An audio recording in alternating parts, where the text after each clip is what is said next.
नमस्कार साथियों, आप लोग कैसे हो? मैं आशा करती हूँ कि आप लोग बहुत अच्छे होंगे। जो भी मित्र सीटेट 21 जनवरी की तैयारी कर रहे हैं और उनको गणित से डर लगता है, तो मित्रों इस क्लास को देखने के बाद में आपको गणित से बिल्कुल डर नहीं लगेगा। और इस क्लास को देखने से आप जो है 18 से 20 नंबर आसानी से लेके आ सकते हैं, जो बिल्कुल जीरो हैं, जिनको गणित बिल्कुल नहीं आता है। इसलिए आप लोग इस वीडियो को बड़े ही ध्यान से देखना और अपने उन मित्रों को शेयर करना जिनको गणित से डर लगता है, ठीक है? क्योंकि आपको पता है कि गणित जो है आप लोगों ने 8 तक पढ़ा है, फिर सोचते हैं कि हमने गणित लिया नहीं है और सीटेट में गणित है, हम कैसे नंबर लाएंगे। तो आप लोग 18 से 20 नंबर, हाँ मित्रों, आप बिल्कुल अगर इस वीडियो को देखते हैं अच्छे से तो 18 से 20 नंबर आसानी से लेके आ सकते हैं। तो आप लोग इस वीडियो को बिल्कुल भी स्किप मत करना, क्योंकि अगर आप लोग इस ट्रिक के माध्यम से अपने गणित को हल करते हैं तो आपका कभी भी प्रश्न गलत नहीं होगा, क्योंकि ये गणित में आपको अच्छे नंबर दिलाएगी। सीटेट पास कराने वाली गणित की क्लास है, इसलिए आप लोग इस वीडियो को शेयर करना, चैनल को सब्सक्राइब जरूर करना, क्योंकि जो भी मित्र गणित से डर लगते हैं आज के बाद और इस क्लास को देखने के बाद में गणित से बिल्कुल भी डर नहीं लगेगा। तो जैसा कि आप ये देख रहे हैं, देखिए गणित गणित शिक्षण शास्त्र होता है। आपको पता है कि आपकी जो है सीटेट की जो परीक्षा होती है 75% तो आपकी पेडागोगी पर आधारित प्रश्न आते हैं, समझ पर आधारित। वही आप गणित में, और नहीं मानो तो आप प्रैक्टिस चार्ट उठा के देखना और आप करके देखना, तो आपको देखिए 18 से 20 नंबर लाने से कोई रोक नहीं सकता है। तो देखिए गणित में आपके पास में गणित की प्रकृति को समझना चाहिए, गणित का पाठ्यक्रम में स्थान क्या है, गणित की भाषा क्या है, सामाजिक गणित क्या है, गणित का मूल्यांकन, गणित की समस्याएं, निदानात्मक परीक्षण और उपचारात्मक परीक्षण। निदानात्मक मतलब क्या होता है? जो कमियां होती हैं। उपचारात्मक, उन कमियों को दूर करना। आगमन विधि, निगमन विधि, विश्लेषण, संश्लेषण, अनुसंधान, एनसीएफ 2005, ब्लूम टैक्सोनॉमी और आपकी वेन हिले और आपके टैग वर्ड्स और पी बाई क्यू, ये आपके मैथ को सरल बनाते हैं। ये सारे टॉपिक अगर आप एक नज़र से देख लेते हैं, और ये सभी किस में आ जाते हैं? देखिए सीडीपी में आप लोग ये सब कुछ पढ़ते भी हैं, निदानात्मक, उपचारात्मक, है ना, और आगमन विधि, निगमन विधि, विश्लेषण, संश्लेषण, अनुसंधान। एनसीएफ 2005 अगर आपने नहीं देखा है तो आपको डिस्क्रिप्शन में संपूर्ण वीडियो मिलेंगी, आप लोग वहाँ से देख सकते हैं। और ये सभी ये एनसीएफ 2005 में आ जाते हैं। टैग वर्ड्स अगर आपने नहीं देखे तो टैग वर्ड्स की वीडियो आपके लिए उपलब्ध है, डिस्क्रिप्शन में है, वहाँ से आप लोग वॉच जरूर करना। तो बात गणित की कर रहे हैं तो आपको बिल्कुल भी डरना नहीं है, बस इन्हीं को देख लेना। और आप देख लेंगे क्या, पी बाई क्यू जब हल करेंगे ना, जो आपके पुराने पेपर हैं, तो उन सब में यही क्वेश्चन बार बार पर रिपीट आए हैं इन्हीं टॉपिकों से, ठीक है? तो सबसे पहले बात करेंगे हम आपके, इसको समझ लेते हैं। जो कक्षा सेकंड होती है, ठीक है, यानी क्लास सेकंड के शिक्षार्थियों का सरल आकृतियों, उसके लंबे और किनारों से परिचय कराने का सबसे उत्तम उपकरण क्या है? जियो बोर्ड। प्रश्न सीधा सीधा पूछ लेता है कि जो कक्षा सेकंड यानी कि कक्षा 2 के जो शिक्षार्थियों का जो अध्यापक होते हैं, वो बच्चों को अच्छे से सरल आकृतियों से किसके माध्यम से पढ़ाते हैं? तो वो है आपका जियो बोर्ड के माध्यम से। किसके? जियो बोर्ड, याद रखना। गणित करने की युक्ति के रूप में सवाल हल करना क्रियाकलाप आधारित उपागम है। जो गणित करने की युक्ति होती है और उसे जो है युक्ति के रूप में सवाल हल करना क्या कहलाता है? वो आपका क्रियाकलाप आधारित उपागम कहलाता है। पासे में क्या होते हैं? 6 फलक होते हैं। पासे वाली बात आ जाए, ये क्वेश्चन रिपीट हुए हैं ये, ठीक है? आप लोग जो है पी बाई को हल करेंगे तो वहाँ से सीधा समझ लेंगे। पासे में कितने फलक होते हैं? तो मित्रों पासे में 6 फलकें होती हैं। मोस्ट इम्पोर्टेंट, ये तो आना ही आना है, ठीक है? वैन हिले, तो वैन हिले को समझ लेते हैं। ये हैं आपके ज्यामितीय स्तर। क्या है? ज्यामितीय स्तर। इस सिद्धांत में इन्होंने बताया था कि बच्चे ज्यामितीय को किस प्रकार सीखते हैं। यानी वैन हिले ने इनका जो वैन हिले का जो सिद्धांत था, ये ज्यामिति के ऊपर दिया था। किसके ऊपर? ज्यामिति के दिया था, यानी कि ज्योमेट्री के ऊपर। तो इन्होंने बताया था कि ये बच्चे होते हैं, ये ज्यामिति को यानी कि ज्योमेट्री को किस प्रकार सीखते हैं। तो इसके लिए इन्होंने 5 स्टेज बताई। कितनी स्टेज बताई? 5। सीधा सीधा प्रश्न आएगा कि वैन हिले की कितनी स्टेज हैं, तो आप लोग बताएंगे 5। 5 स्तर हैं इनके। नंबर 1 है, नंबर 1 यानी कि लेवल 0 से स्टार्ट है, ये ध्यान रखना, लेवल 0 से है। तो चाक्षुषीकरण क्या है? चाक्षुषीकरण। ये चाक्षुषीकरण क्या होता है कि इसमें जो बच्चे चीज़ों को सिर्फ जानते हैं, क्या करते हैं, बालक जो होते हैं वो चीज़ों को सिर्फ जानते हैं या उन्हें देखकर उनके चित्र यानी कि इमेज बना लेते हैं। इसमें बच्चे चीज़ों को सिर्फ जानते हैं या उन्हें देख करके उनके जैसा चित्र बना लेंगे। इसमें बच्चा आकृतियों की दिखावट के अनुसार उनका चुनाव कर पाता है। जैसे समोसे को देखकर बच्चा उसको त्रिभुज बताता है। जैसे बच्चे को समोसा दिखा दिया, ठीक है, ये समोसा है, तो बच्चा क्या है, उसे त्रिभुज समझेगा। क्या समझेगा? त्रिभुज है। जैसे रोटी दिखा दी, रोटी को क्या समझेगा कि ये गेंद है। तो ऐसे ही बच्चा आकृतियों को अपना इमेज बना लेता है अपने दिमाग में कि ये जो समोसा है, ये जो त्रिभुज है, ये रोटी गोल है, तो ये बॉल हो सकती है। तो वो देख करके अपने दिमाग में इमेज बना ले, चित्र बना ले। ये इनका पहला लेवल था, चाक्षुषीकरण कहलाया। ये है मित्रों लेवल 1, जिसमें विश्लेषण, ठीक है, यानी कि एनालिसिस। इसमें बच्चा क्या करता है कि आकार का गुणों के आधार पर वर्गीकरण करना सीख जाता है। उदाहरण के लिए एग्जांपल ले लेते हैं, बच्चा वर्ग और आयत में अंतर करना शुरू कर देता है। उसमें क्या है कि बच्चे ने जैसे कोई समोसा देखा या रोटी देखी, तो उससे वो इमेज अपने मतलब मस्तिष्क में अपनी आंखों के अंदर छुपा लेता है, सोचता है कि ये समोसा जो है ये क्या है, त्रिभुज है। इसमें बच्चा वर्गीकरण करना सीख जाता है कि जैसे ये वर्ग है और ये आयत है, ये बच्चा समझ जाता है। नेक्स्ट है आपका लेवल 2, अनौपचारिक निगमन। इसमें क्या होता है, इसमें बच्चा आकृतियों के बीच, किसके, आकृतियों के बीच संबंध बनाना शुरू कर देता है। आकृतियों के बीच संबंध बनाना शुरू कर देता है उनकी समानता के आधार पर। अब बच्चा जैसे ये आकृति दिखाई दी, ठीक है, ये आपकी आकृति में 2 दे दिए हैं, एक आकृति में 2 इसमें वो कर दिए, तो बच्चा क्या है, उनकी समानता के आधार पर संबंध बनाना स्टार्ट कर देता है। लेवल 3 है इसका औपचारिक। क्या है? औपचारिक। इसमें आकृतियों के फार्मूले ढूंढने लगता है। क्या करता है? आकृतियों के फार्मूले ढूंढता है, जैसे लंबाई गुणा चौड़ाई। और नेक्स्ट है, लास्ट है, ये लेवल 4 है, दृढ़ता। कौन सा है? दृढ़ता। तो इसमें बच्चा अपने ज्यामितीय चिंतन के आधार पर खुद से चीज़ें बनाता है, खुद से चीज़ें बनाने लग जाता है। तो आपकी समझ में आ गया होगा जो लेवल है इनके, यानी कि 0 से स्टार्ट हुए हैं। लेवल 0 है चाक्षुषीकरण। इसमें बच्चा जो है देख करके अपने जो है इमेज बनाने लग जाता है, ठीक है, देख करके चित्र बनाने लग जाता है। दूसरे में विश्लेषण करने लग जाता है गुणों के आधार पर। तीसरे में बच्चा जो है क्या करता है कि आकृतियों के बीच संबंध स्थापित करता है। और जो नेक्स्ट है आपका लेवल 3 औपचारिक, यानी इसमें बच्चा आकृतियों के बीच में फार्मूले ढूंढने लग जाता है। और लेवल 4 है आपका दृढ़ता। इसमें बच्चा अपने ज्यामितीय चिंतन के आधार पर खुद से चीज़ें बनाता है। तो आपकी समझ में आ गया होगा। ये वेन हिले थे, इन्होंने ज्यामिति यानी कि ज्योमेट्रिक पर दिया था अपना, और इन्होंने जो सिद्धांत दिए थे, इनके 5 स्तर थे। कितने थे? 5 स्टेज थी। और जो स्टेज है आपकी 0 से स्टार्ट होती है। कितने से? 0 से स्टार्ट होती है। इस प्रकार आप लोग ये लेवल देख सकते हैं। ये वैसे 5 हैं, लेकिन स्किन के जो है 0 से स्टार्ट है, इसलिए लेवल 4 है। इस पर आप ध्यान रखना, क्योंकि अगर लेवल पूछे जाते हैं तो आपको 4 बताने हैं, ठीक है। नेक्स्ट देखेंगे कि क्वेश्चन कैसे आते हैं अगर आप लोग प्रैक्टिस सेट हल करते हैं। देखिए मित्रों, मेरे पे भी मैथ ज़्यादा नहीं आता, और मैंने भी, आपने देखा होगा मेरी मार्कशीट, मैंने 2 बार सीटेट किया है, तो दोनों बार मेरे 15 से 20 के बीच में जो है मैथ में आए हैं। तो आप लोग इसी के आधार पर अपने 20 नंबर आराम से लेके आ सकते हैं अगर आप जो है P/Q हल करते हैं, ठीक है। P/Q से आप लोग देख सकते हैं कि क्वेश्चन कितने इजी आते हैं।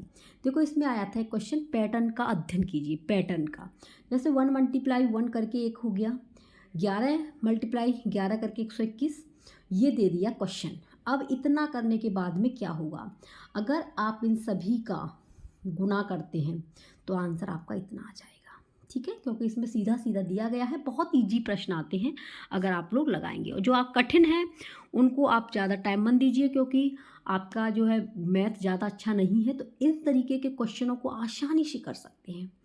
नेक्स्ट क्वेश्चन था 45 खिलौने हैं, 70 और खिलौने लाए गए, उनमें से 152 बिक गए, तो बचे हुए खिलौनों की संख्या बताइए। अब देखिए कितना बढ़िया तरीके से हल किया है। 239 खिलौने थे, ठीक है, 70 और खिलौने लाए गए, तो ये 239 और 70 को अगर ऐड किया तो कितना हो गया, 309। अब 309 में से आप 152, ये 152 बिके है ना, तो 152 को घटा दीजिए, तो आंसर आपका कितना आ जाएगा, 157 आ जाएगा। देखिए छोटे छोटे बच्चों के सवाल है, बहुत अच्छे तरीके से कर लोगे आप। नेक्स्ट क्वेश्चन आया था, एक पेंसिल का मूल्य 2.5 रुपये है, कितना है, 2.5 रुपये। अमित 1.5 दर्जन पेंसिलें खरीदता है और दुकानदार को 100 रुपये का नोट देता है, तो उसे कितने रुपए वापस मिले। तो देखिए एक पेंसिल का मूल्य भैया 2.5 रुपये, ठीक है, तो एक दर्जन में कितने होते हैं, 12 होते हैं। अब इसमें पूछा है 1.5 दर्जन पेंसिलें खरीदता है, तो जब एक दर्जन में 12 हैं तो इसमें जो है 6 जोड़ दिए तो 18 हो गया ना, 1.5 दर्जन का, हुआ नहीं हुआ बताओ, हो गया। तो 1.5 दर्जन बराबर 18। अब 1.5 जो दर्जन है, 18 जो है, 18 मल्टीप्लाई कर दीजिए आप किससे, 2.5 रुपये से, तो ये आ जाएगा आपका 45 रुपये। कितना आ जाएगा, 45 आ जाएगा, अगर आप 18 को 2.5 रुपये से गुणा करते हैं। तो दुकानदार को कितने रुपए दिए थे आपने, 100 रुपये दिए थे, वापस कितने मिले, तो देखिए 100 रुपये में से 45 रुपये घटाने पर आपका आंसर आ जाएगा 55। कितना आ जाएगा, 55 रुपये आ जाएगा। देखो कितने सरल हैं, ठीक है। नेक्स्ट आया था कि 3759 मल्टीप्लाई 9573 के गुणनफल में दहाई अंक और इकाई अंक को योगफल है। तो जिसमें दहाई का और इकाई का योगफल पूछा है, तो पहले इन दोनों को क्या कर देंगे, हम गुणा करेंगे, ठीक है। गुणा करने के बाद में ये आपकी संख्या निकल के आ गई। इसमें दहाई क्या है, 0 है, इकाई दहाई ये 0 है, ठीक है। इकाई अंक क्या है, 7 है। अब इन दोनों को जोड़ो, तो 0 7 को जोड़ने पर 7 आंसर बनेगा, इसलिए इसका आंसर कितना हो जाएगा, 7। बोलो समझ में आया, हाँ आया ना। देखो सबसे पहले ये संख्या दी गई है, इसका आपने मल्टीप्लाई किया तो आंसर आपका ये हो गया, ये इसका गुणनफल हो गया। अब इसमें पूछा है दहाई अंक और इकाई अंक, तो दहाई क्या है, 0, ठीक है, इकाई क्या है, 7। अब इनका पूछा योगफल, तो इन दोनों को जोड़ करके आंसर हमारा 7 आएगा। 0 7 को जोड़ेंगे तो आंसर कितना हो जाएगा, 7 हो जाएगा। नेक्स्ट क्वेश्चन आया था कि 407928 को क्या पढ़ा जाएगा। तो देखिए हिंदी में 4,07,928 पढ़ा जाएगा, तो यही बिल्कुल सही है। कितना ईजी है ना, 4,07,928। नेक्स्ट क्वेश्चन आया था, कुछ आमों का भार, कुछ आम है उनका जो वजन है वो है 2 किलो 600 ग्राम है, तथा कुछ सेबों का जो वजन है वो 1 किलो 450 ग्राम है। आमों का भार सेबों के भार से कितना अधिक है। तो देखो आमों का भार कितना है, 2 किलो 600 ग्राम, सेबों का भार कितना है, 1 किलो 450 ग्राम। अधिक आम, तो अधिक आम थे आपके 1 किलो 150, तो यही तो निकला। दोनों को आप घटा दीजिए, यानी कि आपका 2 किलो ये हो गया 650, इनको माइनस करने पर आपका आंसर कितना जाएगा, 150। ठीक है, समझ में आ गया होगा। यानी आमों का जो वजन था वो आपका इतना था, सेबों का कितना था ये। अब इन दोनों को रखिए, जैसे 2, ये आपका 2 किलो है, ये आपका 600 ग्राम है, ठीक है, और ये आपका 1 किलो है, ये आपका 450 ग्राम है।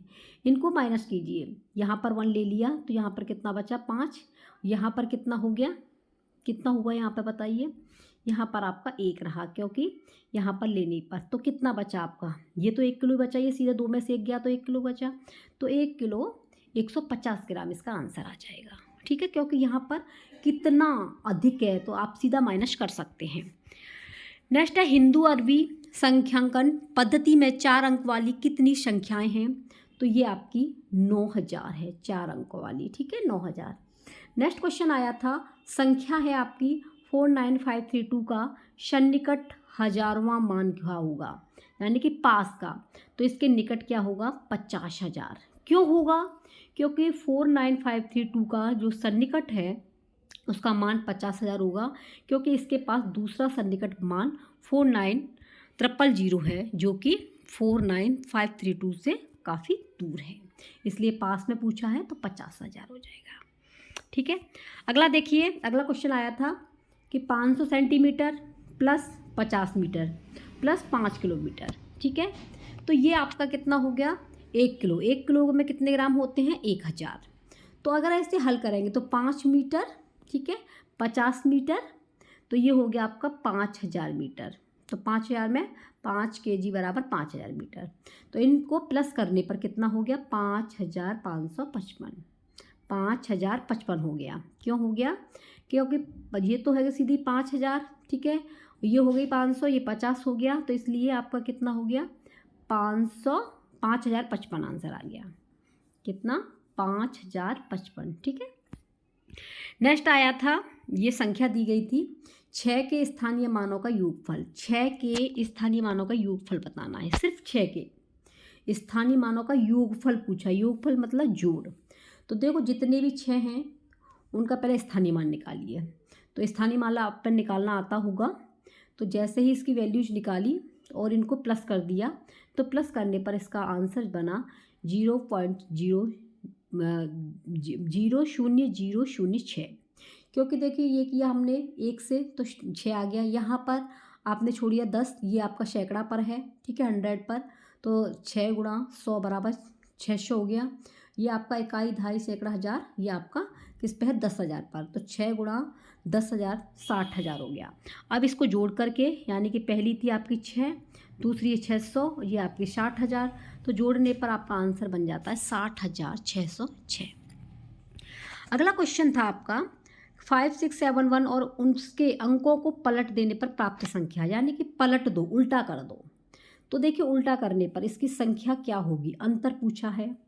ठीक है, तो पहले तो इसे पलट दो, जैसे 5 7 है ये, ठीक है, ये 5 6 7 1 है।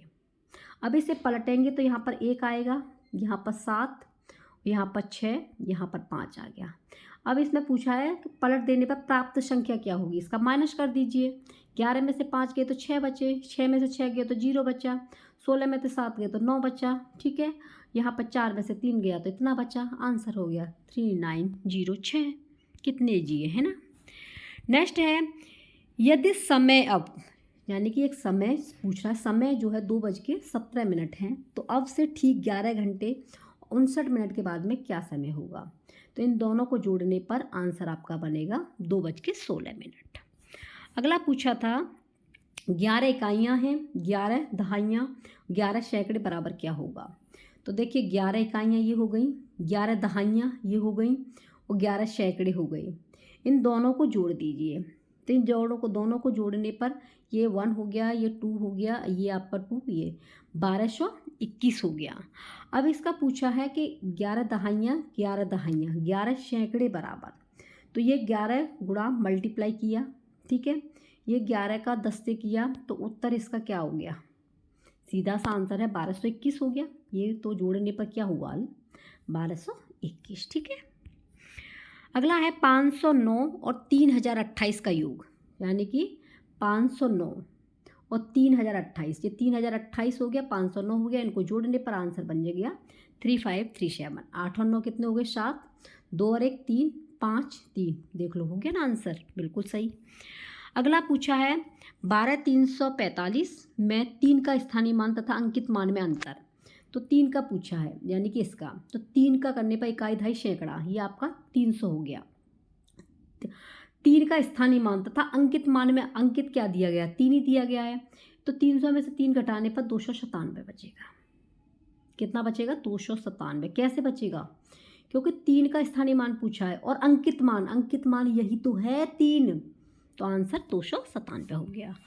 अगला है आपका, ये है आपका 90707 को 9 से भाग देने पर शेषफल क्या होगा। 9 से भाग दे दो भैया, 5 इसका शेषफल हो जाएगा, भाग देना आता ही होगा। देखो 9 एकम 9, ये आपके आ गया, ठीक है, 7 रखे, 9 7 63, 9 72, 5 शेष आगे, 7 में से 5 गए, तो शेषफल पूछा है, 9 से भाग देने पर शेषफल आपका 5 आ गया। अगला है 19,019 सैकड़े 19 इकाइयों के बराबर है। तो 19,000 ये हो गया, 19 सैकड़े, सैकड़े मतलब 100 होता है, 19 इकाई हो गई। इन दोनों को जोड़ दीजिए, आंसर बन जाएगा आपका, ठीक है, 19,000 ये आपको आंसर ऐसे दिए गए होंगे, यानी क्वेश्चन दिया गया होगा, आंसर ऐसे हल कर देना, आपका आंसर निकल आएगा। अगला दिया गया था, ये संख्या दी गई है 567 567 567 को 567 से विभाजित किया जाता है तो भागफल कितना होगा। इन सब का भाग दे दीजिए, 567 से इस संख्या में भाग दे दो तो आंसर कितना आ जाएगा, ये इसका भागफल होगा 1001001। आई होप मित्रों कि आपकी समझ में आ रहा होगा और आपका करने का मन भी कर रहा होगा, क्योंकि आप एक बात P/Q हल करना, ठीक है।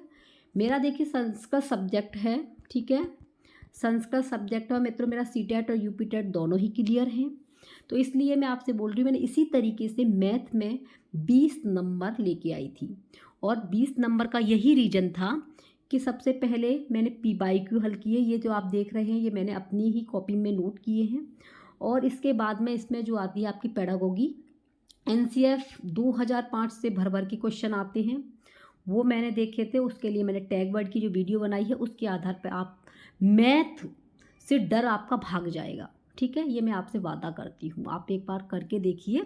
तो NCF 2005 से भर भर के क्वेश्चन आते हैं और पेडागोजी के लिए आपकी समझ पर आधारित होती है, इसलिए आपकी समझ और इसमें आपका दिमाग लगना चाहिए मैथ में। तो क्वेश्चन बहुत अच्छे और इजी पूछे जाते हैं, सिर्फ क्या है कि हमारी प्रैक्टिस नहीं होती है। इसमें दिया गया था ये क्वेश्चन 1/2 में कितने 1/8 हैं, तो कितने पूछे है ना, तो आवश्यक संख्या 1/2 हो गई, ठीक है, ये 1/8 हो गई। 1 कितने पूछा है तो मतलब इसका सीधा सा मल्टीप्लाई होगा, 1/2 गुणा 8/1, तो 2 को करने पर 8 से काटेंगे तो 4 आ जाएगा, ये इसका आंसर क्या हो जाएगा, 4 इसका आंसर हो जाएगा। तो इस तरीके के क्वेश्चन आपके CTET में आते हैं, ठीक है। और आपको जो है पेडागोगी के जो क्वेश्चन हैं मैथ के, वो नेक्स्ट वीडियो में मिलेंगे। आपको ये क्लास कैसी लगी मैथ की, ये ज़रूर आप लोग कमेंट में बताना। अगर PDF आपको प्राप्त करना है तो ये भी आप कमेंट पे छोड़ देना, या फिर टेलीग्राम से जुड़ जाना आदर्श कैरी क्लासेज, वहाँ से ये PDF मिल जाएगा।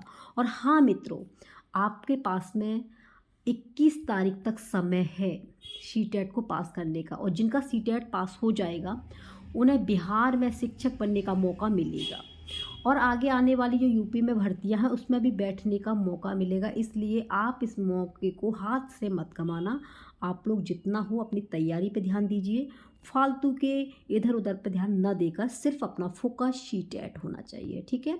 तो इस क्लास को देख करके आपका जो मैथ से डर बिल्कुल भाग जाएगा। मिलते हैं नेक्स्ट वीडियो में, चैनल को सब्सक्राइब कर लेना। Take care, bye bye.